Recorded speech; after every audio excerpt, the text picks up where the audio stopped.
Ladies and gentlemen, welcome to Topics with Mr. Javadi, former teacher, retired teacher. I taught for 30 years in the classroom, but now I do this YouTube channel and I'm just more than blessed.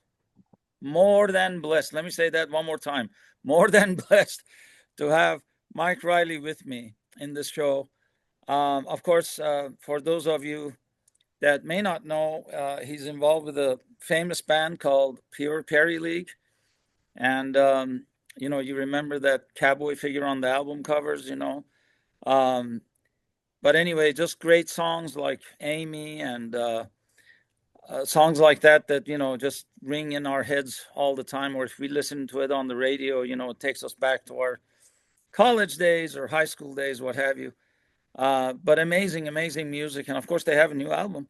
But anyway, without me continuing to blab, I used to teach public speaking, so forgive me for over talking here. But Mike, why don't you introduce yourself and tell us a little bit about that new album to start off with? Go ahead. Well, I'm Mike Reilly. I was the bass player with Pure Prairie League since 1972 until a couple of years ago when I retired from touring. I still manage and produce the band, and I produce the new album Back on Track. But I tour infrequently now. I'll join the band at the Grand Ole Opry or on the cruises that we do every year. But I decided after 55 years that that was enough on the road. So we're thrilled about the new album. We did almost 90 shows last year, which for a band that's 5.5 decades old, that's pretty good. Oh man, that's amazing. That's just amazing. Quite by accident yesterday, I pulled it up on YouTube because I was trying to get ready for you and listen to some of the music again. The new album came on, and it had all the tracks in it, and man, that's a great sound. I apologize to you. I hadn't listened to that before, but I'm in love with that album. That's a great album. Back on track. We're pretty proud of it. Yeah. It took about 20 years since the last one, but we like to take our time. Yeah. Kind of a mellow sound, kind of a but at the same time that rock sound, I call this meeting pure rock when I was doing the Zoom link, because it has that purity of really just good old rock and roll. Would you agree or not really? Absolutely, Yeah. absolutely. I mean, that was one of the objectives of this record that we wanted it to sound like Pure Prairie League, the PPL that people have come to recognize in terms of our musical styles. And just with the new songs from the new guys in the band, it was just a perfect match, and we're thrilled. We're thrilled about it. Plus, I think I did a pretty decent job of producing the record because it sounds really good. So you're doing a lot more of the mechanics. You're in the background doing the production, etc. You want to talk about that a little bit? How do you like doing that? Well, I sort of always have done that on all the albums since I joined the band. I've been very involved in the studio, and from arranging the songs to the musicians to just making sure that we sounded like Pure Prairie League. Uh, Yeah. we had staff producers for years, and everybody that's paid to do that kind of thing wants to put their own stamp on it, but I wanted to make sure that it sounded like Pure Prairie League, and I think we achieved that on this new record. Oh my goodness, I say, no, fantastic job. That's got to be a hard job, isn't it? I mean, doing the production and the mechanics and stuff. It takes time and patience, but we had a great engineer, um, and he was easy to work with, and we just had a terrific time doing the record. Pat Lassiter did the engineering at his studio in Nashville, and uh, it was actually a fairly easy process. We did 5 days a week from 10 in the morning until 6 at night. So it wasn't a crazy schedule, and we got all the basic tracks done within the first 5 days.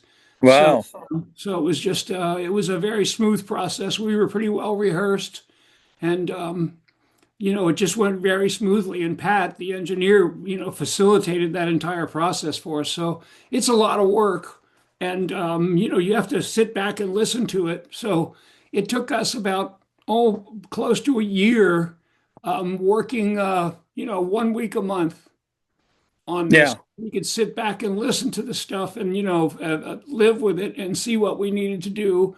We worked on some of the arrangements on the road and came back in the studio and finished it up. So it was a long process, but it was definitely worth it. Well, and it also sounds to me like you enjoy doing it. You enjoy, Oh, I love it. I love it. yeah, that's awesome. That's awesome. It's Well, important to me. yeah, I mean, it helps to like it, I suppose. Well, I've So, produced a lot of other acts, and yeah. this is by far my favorite project. Well, that's awesome. That's awesome. Um, so let me just kind of start from the beginning, like I usually do, with other shows that I've done. But how did it start for you? Were you taking music lessons when you were a child, or how did that all go?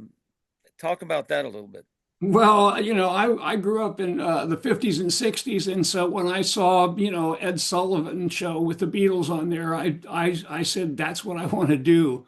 So I went to Sears and bought a Silvertone bass guitar and taught myself how to play bass guitar. And I had a decent singing voice at the time, so I learned how to sing and play, and joined high school bands and all that, and then became a professional around 18 years old, and um, just went on from there. Moved to New York, moved to Florida, moved to LA, back here to New York. So it's quite a journey, but I'll save some of that for the book. Yeah, yeah, I've heard you mention that. That's wonderful. Look forward to it. But anyway, so in school, in high school, etc., did anybody, play a role in your getting more motivated or motivated to begin with? Were there friends, teachers, etc.? Actually, I had snuck into a bar in Newport, Kentucky to hear this guy, Lonnie Mack, a great blues guitarist and great blues singer. And that was it for me. When I heard him sing and play, I just went, okay, now I know what I'm doing. So I got serious about it. The high school bands, it was all cover band stuff. But then, when I joined Pure Prairie League, I liked the idea that they were writing their own songs and had a certain style of music. With Craig Fuller's voice and John Call's pedal steel guitar, it was just it was a natural fit. So I said I want to join the band, and sure enough, that was it. So, what was the name of your first band? It was called Mike Reilly and the Renegades, Mike Reilly and the Renegades. and then it was the Mark Wow, wow. IV, and So, then East Orange Express. So there were several of those bands. I played in the last incarnation of the Lemon Pipers for a while, wow. and then moved to Woodstock for the festival, and hooked up with some musicians up there, and the rest is just As they say, history, huh? as they say. Yeah. No, that's wonderful. Sweet memories, I'm sure. That's just wonderful. So, after high school, so you're involved, you're playing more. How did it lead up to your joining Pure Perry League? Because I guess you joined in late 70s, is that right? I joined in 1972. The band formed. 72. Okay.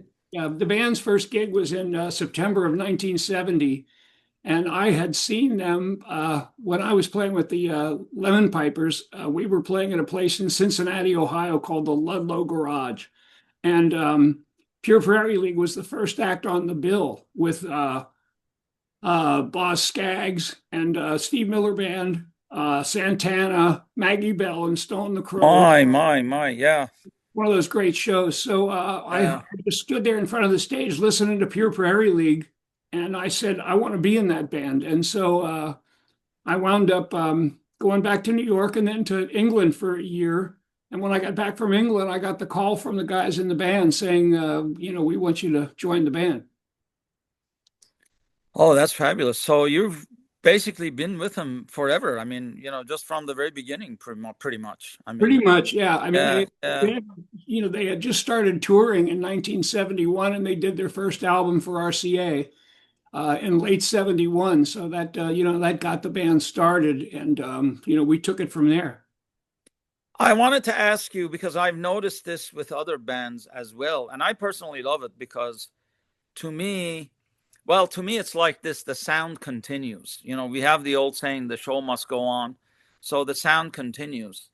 And what I'm referring to, and I think maybe you're reading my mind, but what I'm referring to is bands, old bands, uh, hiring new musicians to continue their sound. The new generation. Um, Kind of like, in some ways, I can think of Foreigner. They have a new lineup. As opposed to the old lineup. To me, they sound wonderful. They sound amazing, and it's just a way to continue the sound. But your thoughts on that? Bands doing that? What do you think about that? Well, especially bands from the '60s and '70s that are, they're in their Yeah. fifth or sixth decades. People die off, people retire, people just want to move on. And with their own careers, like, Vince Gill was in our band for 3.5 years and did 3 albums, and then he went to Nashville and became, a humongous country superstar. So, Yeah. people, we've never held anybody back from pursuing their own dreams. But that, when Vince was in the band, it was part of, he was a big fan of our band and he loved being in the band and he contributed a tremendous amount. So everybody that's been in the group over the years has brought their gifts to the table. And number one, they've been a fan of the band. Number two, they're a nice guy. Number three, they're good musicians and singers. And it's that recipe seems to have worked pretty well for 56 years now. Well, and personally, maybe I'm being selfish, but personally for the fans, it's great because the sound continues. Well, that's the So, idea. You don't want to change the sound. I mean, so you want to yeah. be faithful to your music. And I think, through the years, all the people that have been in the band, we've had 55 members over Wow.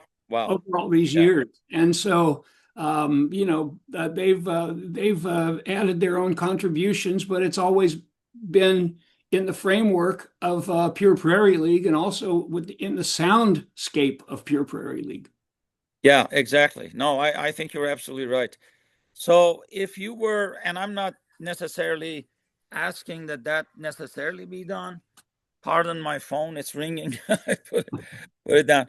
But I'm not necessarily asking that really be done. But I guess the thing that I'm wondering about is your comparing thoughts between the new band and the old band, because this new band, Pure Prayer League, is all new members, right? Or is there Well, anybody? Yeah, the drummer Scott Thompson has been with me for 16 years. The yeah, keyboard player Randy Harper's been with me for going on 8 years.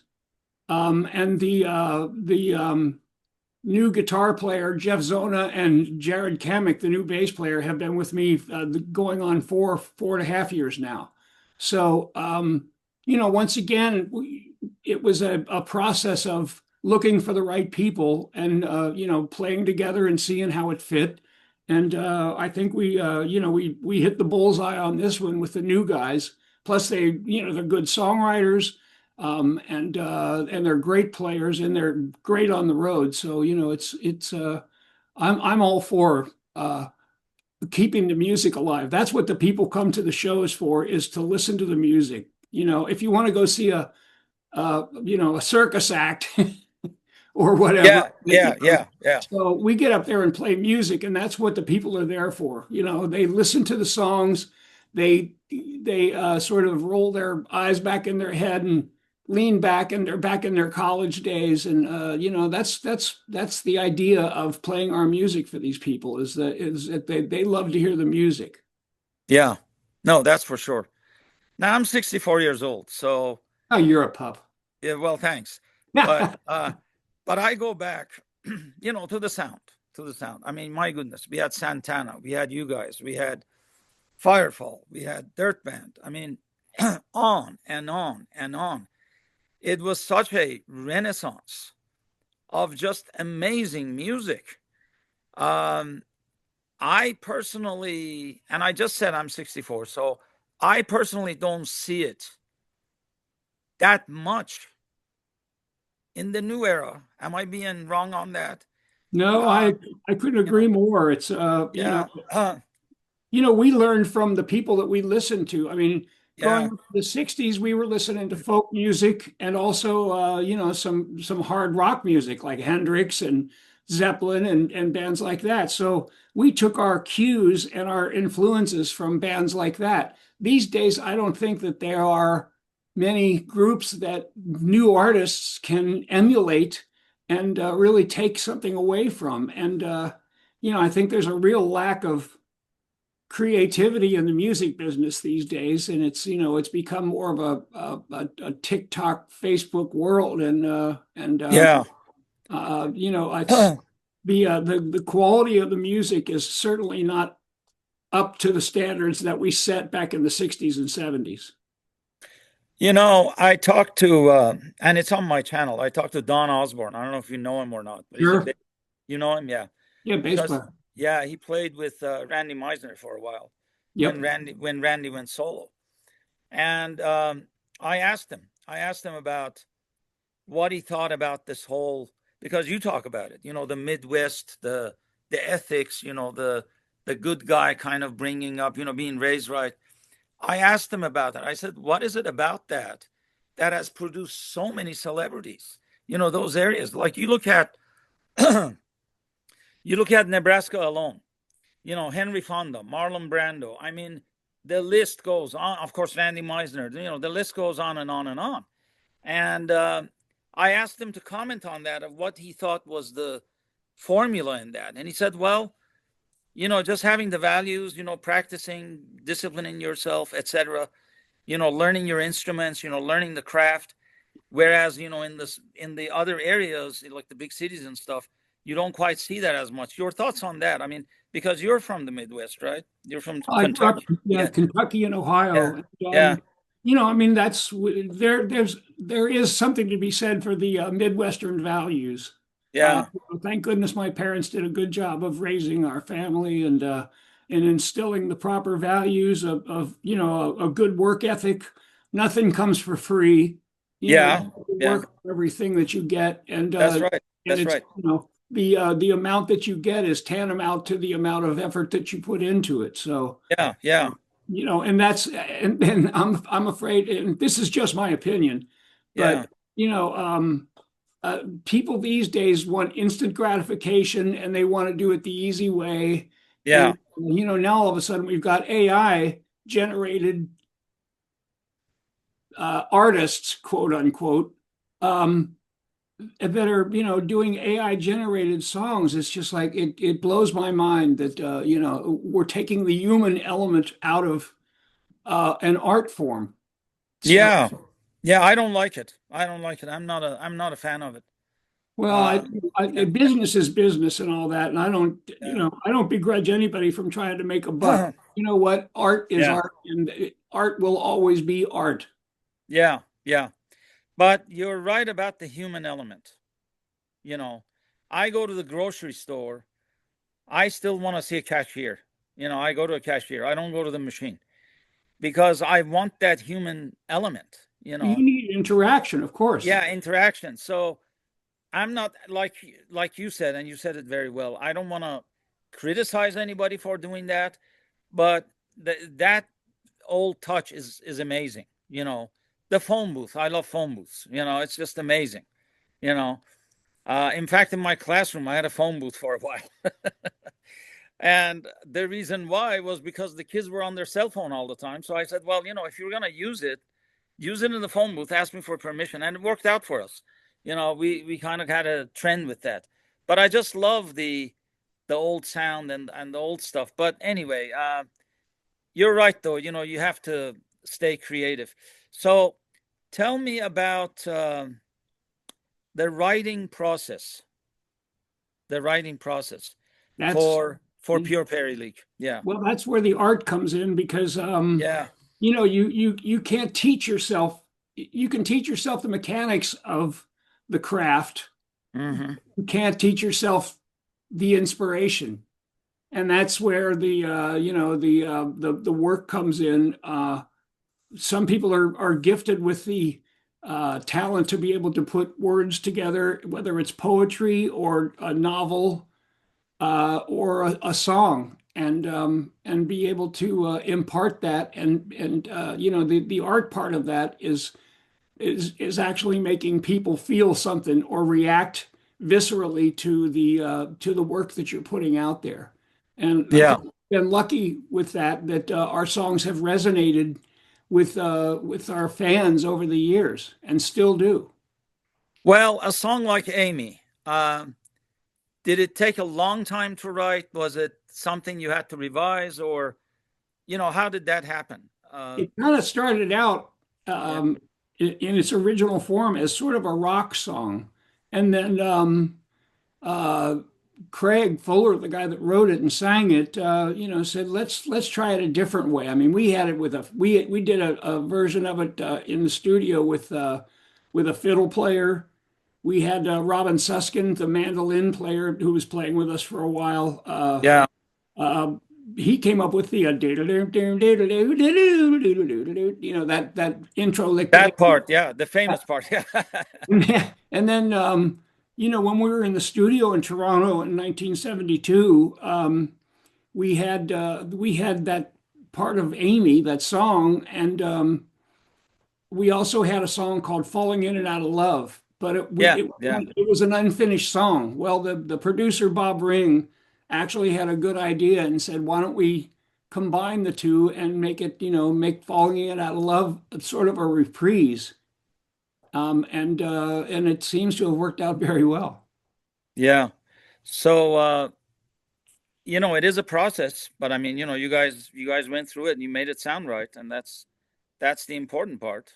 And the more you do it, the easier it comes to you, And once you invite that muse in to, bite on your ear musically, if you're faithful to the muse, she'll come back and bite you more often. Yeah. So the song you mentioned, "Falling In and Out of Love with You," you want to talk about that a little bit? How did that come together? Well, once again, it was a song idea that we just couldn't make a whole tune out of it on its own. And Hmm. I think it was a good idea to have a producer in the studio that he was a good guy and a good friend, and he had some good ideas. Um, it was just one of those fortuitous things that the combination of the two songs really worked well together. What about, well, with Amy, did you have any specific challenges in coming up with that song? Only to get it to sound the way we wanted it, because we were we were an early country rock band, and so we recorded the songs with acoustic guitars and minimal instrumentation, and we were trying to make the band about the vocals, because we wanted to be a vocal band, and that just lent itself to the song lent itself to the style that we were trying to achieve. Yeah. What about, and I'll make this my last song question, what about "Let Me Love You Tonight"? How did that come together? What were the specific challenges with that? Well, that was when Vince was in the band, and we had a guy in the band, a guitar player named Jeff Wilson, who was a great songwriter. He wrote "Let Me Love You Tonight." He wrote "Still Right Here in My Heart," "Feel the Fire." He wrote some great songs on those albums that Vince sang on, and we did that whole album uh, in 21 days from start to finish. We Hmm. were well rehearsed. We went into the studio and just knocked it out, and it came out brilliantly. We're very fortunate. And then Casablanca Records, who we had signed with at the time, which was a disco label originally, Yeah. they put their A&R department behind it, and we got airplay all over the country and all over the world, and it turned out to be the only number one song that we've ever had. Yeah, no, that's fabulous. That's fabulous. It also shows, am I right in this? It also shows open-mindedness on your guys' behalf to join Casablanca because they were a disco label. Or am I being too harsh on that? No, they were famous for Donna Summer and whatever, and Yeah. when Bruce Byrd took over from Neil Bogart, um, Bruce was an old record guy from Cleveland, Ohio, and he always loved our band, and he had Kiss and Donna Summer and Pure Prairie League. I mean, talk about a crazy Christmas party. Yeah. Oh yeah, that's you got a good sense of humor, by the way. You have to have one in this business. So tell me about the touring aspect of things. I know you're not doing it as much anymore, of course, for understandable reasons. Um, and no one can blame you. But tell me about the touring aspect of things back then and now. What are some of the differences? What are some of the vivid differences? Well, back in the 70s, I mean, we were on the bus for 250 shows a year. So, Yeah. we were playing 5 and 6 nights every week. And then when we got off the road, we go right into the studio, put out an album, and then go out and tour behind that album. And that's the way it was for, decades. These days, it's a different ball game in terms of the logistics, the finances. I mean, back in the day when we started, we were riding around in a station wagon with our equipment in a trailer. You know, Mm-hmm. you graduate to the tour buses and that, and some people are lucky enough to fly around. But the whole aspect and the whole idea of touring these days, it's a necessary evil for any artist to get their music out there, and the people still want to come out and hear live music, especially the people in our generation that grew up listening to live music. Yeah. Nowadays Yeah. they can see it on YouTube, and they don't go out and spend their money on live concerts as much. How about this concept? Because I'm a fan. I'm a big fan of albums. In fact, I just interviewed Victor Staben. He did the Kiss album cover, Yep. and I am a big fan of album covers, and I'm a big fan of albums. I go to record stores. I still go to record stores. How about this idea? It's just an idea.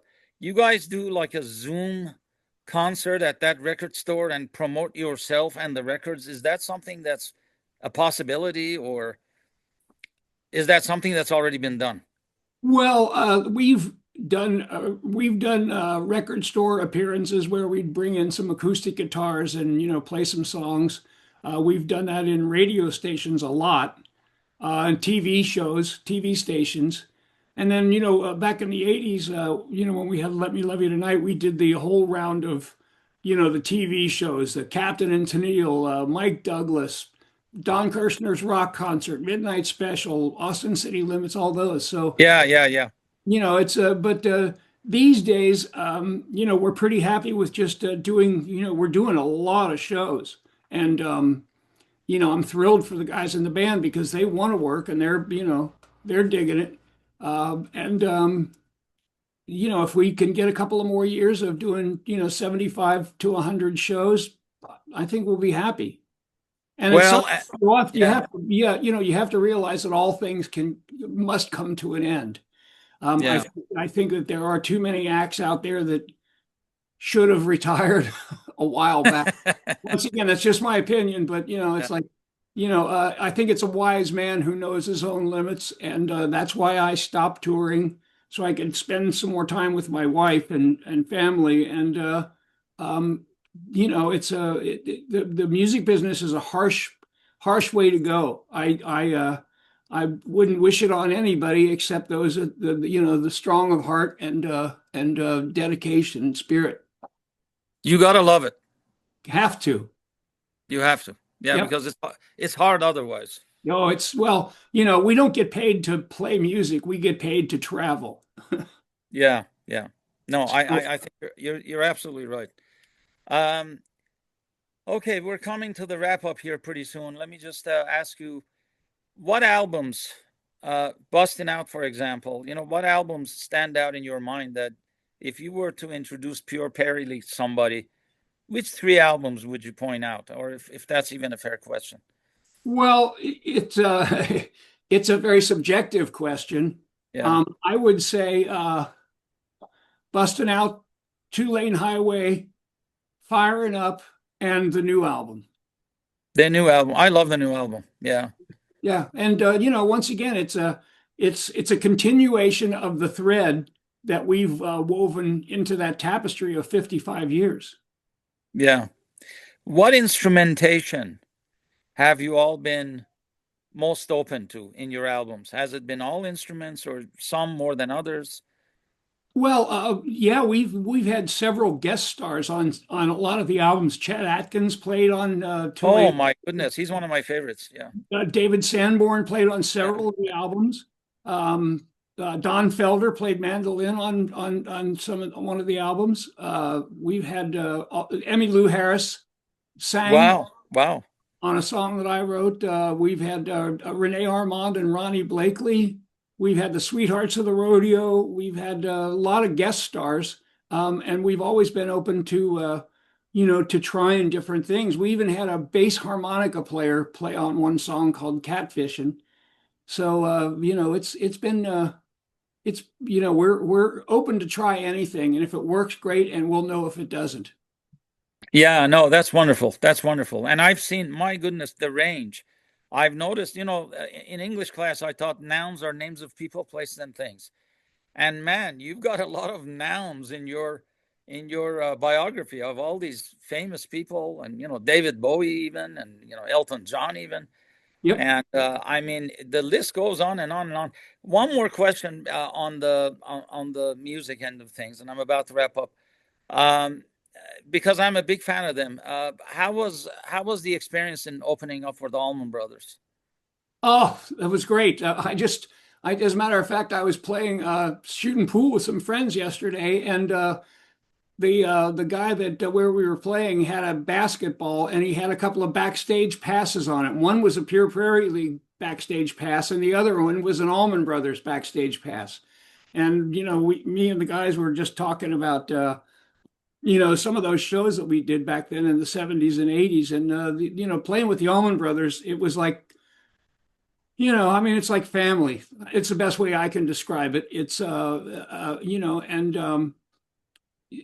that's where music was at in those days. It was more Oh, of a family thing, and yeah. there are still a few bands that carry on that tradition. Butch, the Tedeschi Trucks Band, for instance, Little I Feat. Yeah, yeah, There's still a yeah. few bands out there that still give you that feeling, and I'm glad about that. I wish them all the best and long life and keep going. Well, for the fans, we're selfish. We want you to keep going. That's our end of it because we just love the sound, and I We'll love do our and I best. and I love the Allman Brothers. I just love them, as well as I love you guys' band. Pure Pear League is awesome. Okay, so as I come to the wrap up here, I ask this of all my guests because I'm a former teacher. So I ask this of all my guests. I have the kids in the back of my head. If there's an 11th grader that's watching you and wants to be you one day, what's your advice to them? First of all, get a good education, learn how to read, write, and spell, Mm-hmm. and use those. I was an English major in school, so I Oh, okay. So you and I are brothers in that regard. yeah, voracious reader, and Yeah. I use that to it served me well in the music business, and also doing the business part of the music business, and I would say if that's what your heart wants, then go for it. Yeah. Don't dabble. Don't I mean it's okay to try something, and then if you decide it's not for you, that's fine. But you got to do what you love and put everything you've got into it, and you'll be successful. Mike, can't thank you enough, Mr. Finley. I mean, not Mr. Finley, Mr. Riley. I'm sorry. By the way, I was calling Mike Farley Mike Finley, so that's why it was on that. But Mr. Riley, thank you so much. Thank you, Thank Mr. Javadi. thank you for your dedication for this amazing, amazing art that makes us all happy. We listen to it. It just takes us to a different world for even if it's just a few minutes. And just thank you. Thank you for doing that. We're very blessed. We are Yeah. extremely lucky. God has smiled on us and continues to do so, hopefully. Well, God bless you and thank you so much. Thank you, sir. I appreciate it. Okay, bye bye.